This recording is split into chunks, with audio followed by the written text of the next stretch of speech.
पिछले कक्षा में हम पढ़ चुके हैं रिसोर्स के फिजिकल फीचर्स के बारे में। अब हम पढ़ेंगे रिसोर्स के टाइप और उसका क्या क्या उपयोग है। अब रिसोर्स है क्या? What is resource? रिसोर्स क्या है?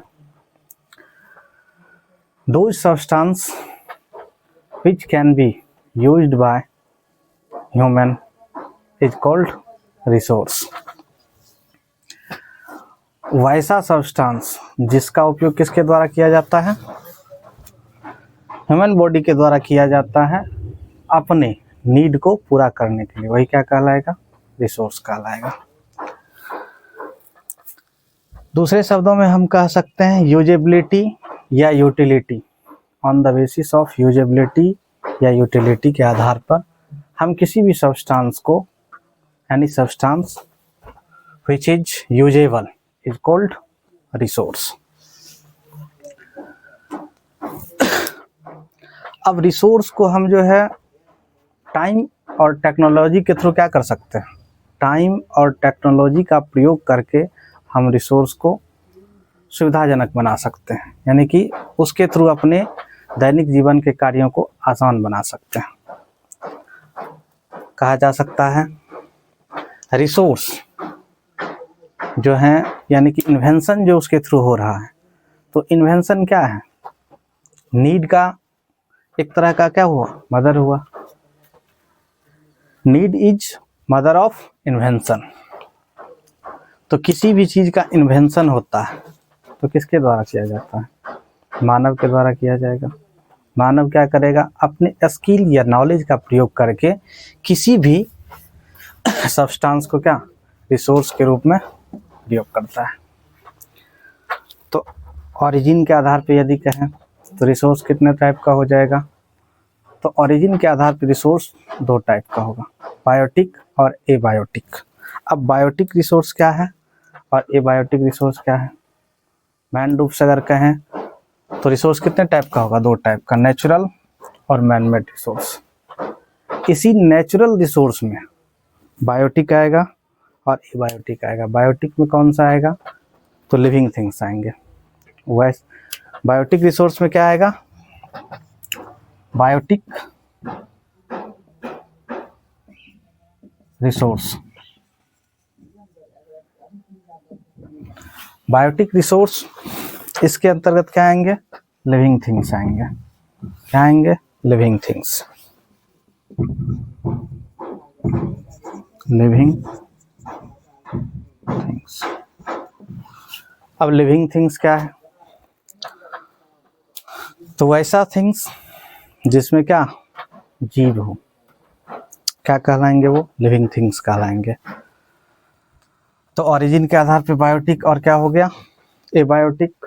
अब एबायोटिक क्या है? तो एबायोटिक रिसोर्स के अंतर्गत क्या होगा? Abiotic resource. एबायोटिक जिसमें क्या हो? Non living things. Non living things. Non living things, ये हो गया एबायोटिक रिसोर्स। तो ये तो नेचुरल रिसोर्स हो गया। अब नेचुरल रिसोर्स के बारे में और हम जानेंगे। नेचुरल रिसोर्स जो हैं उसमें क्या क्या आ जाएगा? जैसे एयर हो गया, तो एयर किसके द्वारा मिला है? गॉड के द्वारा मिला है। तो गॉड के द्वारा मिला है एयर, तो ये क्या हो गया? नेचुरल हो गया। और पेड़ पौधे जो हैं ये भी मानव जीवन में क्या है? उपयोगी हैं। इसका ढेर सारा उपयोग है। तो ट्रीज वगैरह भी क्या हो गया? Tree, this is natural resource. Natural resource.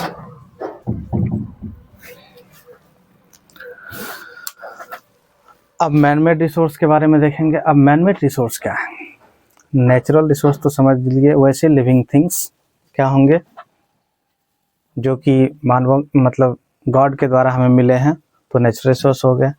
और उसी नेचुरल रिसोर्स को मानव अपने स्किल एवं नॉलेज का प्रयोग करके क्या बनाए हैं? मैन मेड रिसोर्स बना है। यानी कि दूसरे शब्दों में कहा जाए तो मानव द्वारा निर्मित वैसे संसाधन क्या कहलाएंगे? मैन मेड रिसोर्स कहलाएंगे। तब मैन मेड रिसोर्स के अंतर्गत क्या क्या आएगा वो देखेंगे। Man made resource,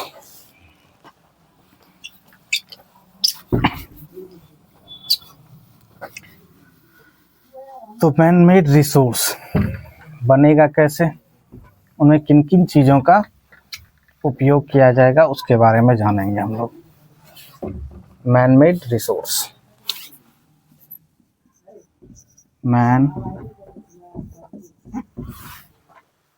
made resource.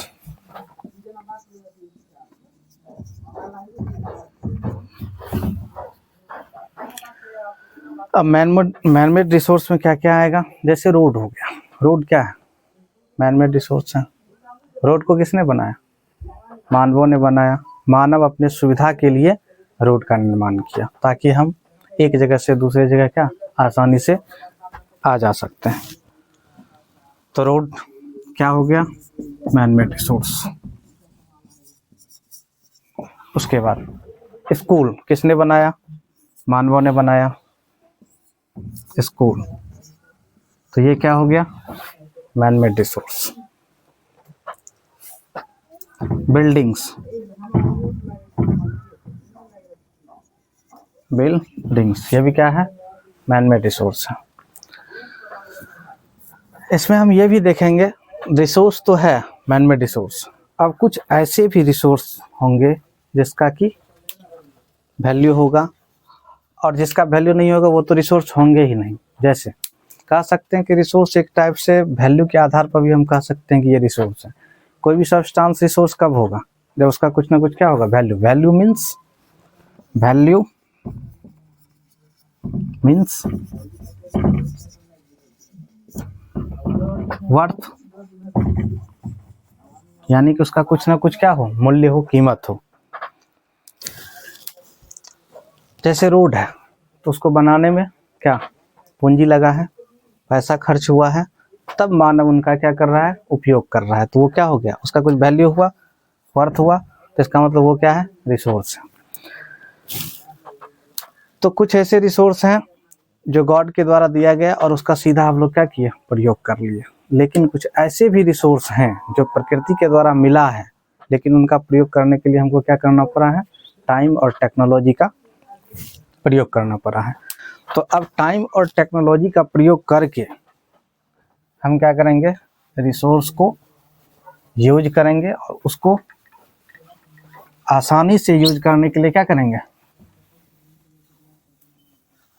बेहतर बनाएंगे।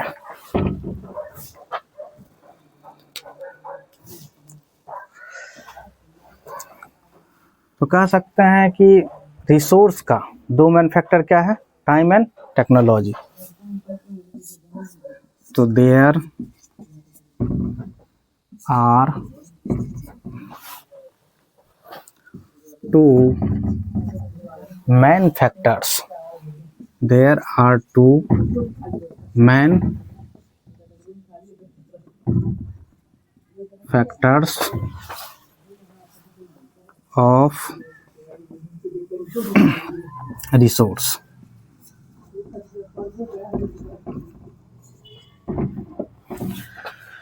तो रिसोर्स का दो मेन फैक्टर होगा।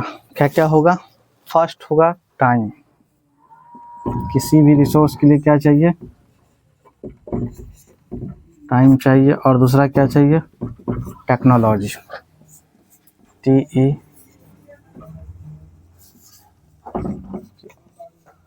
टेक्नोलॉजी। तो दो मेन फैक्टर हुआ रिसोर्स का, कौन कौन सा? Time and technology. टाइम और टेक्नोलॉजी, किसी भी सब्सटेंस के ऊपर हमें समय देना पड़ेगा और टेक्नोलॉजी का प्रयोग करना पड़ेगा, और इसके प्रयोग से ही हम किसी सब्सटेंस को क्या कर सकते हैं? अपने उपयोग के लायक बना सकते हैं। जब वो उपयोग के लायक हो जाएगा तो वही क्या हो जाएगा? हमारा रिसोर्स हो जाएगा। जैसे एग्जाम्पल देखेंगे, आखिर किस प्रकार से टेक्नोलॉजी जो है रिसोर्स को डेवलप करने में इम्पोर्टेंट भूमिका निभा रही है।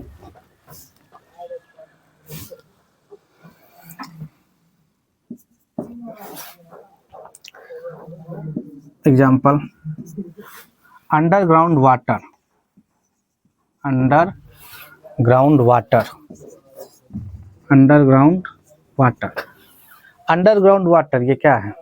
रिसोर्स है। लेकिन क्या इसका आप सीधा प्रयोग कर सकते हैं अंडरग्राउंड वाटर का? नहीं। इसके लिए हमको क्या करना पड़ेगा? ट्यूबवेल का प्रयोग करना पड़ेगा। अंडर वाटर का प्रयोग हम ऐसे नहीं कर सकते हैं।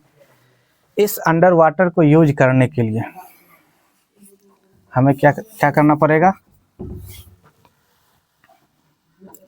ट्यूब वेल का यूज करना पड़ेगा। यानी कि ट्यूब वेल टेक्नोलॉजी के थ्रू क्या करेंगे? हम अंडरग्राउंड वाटर को यूज के लायक बनाएंगे। अंडरग्राउंड वाटर, अंडरग्राउंड वाटर, इसको यूज के लायक बनाएंगे। तो इस तरह से क्या हुआ? रिसोर्स बनाने के लिए, यानी कि रिसोर्स को यूज करने के लिए हम क्या दिए? समय दिए। ट्यूबवेल बनाने में क्या कुछ ना कुछ तो समय लगा होगा, तो समय दिए, प्लस में टेक्नोलॉजी का प्रयोग किए। अब ट्यूबवेल उस पर देना है तो क्या करना पड़ेगा? उसमें हमको टेक्नोलॉजी का प्रयोग करना पड़ेगा, तब अंडरग्राउंड वाटर को हम क्या करेंगे? नल के थ्रू, चापाकल के थ्रू यूज कर पाएंगे।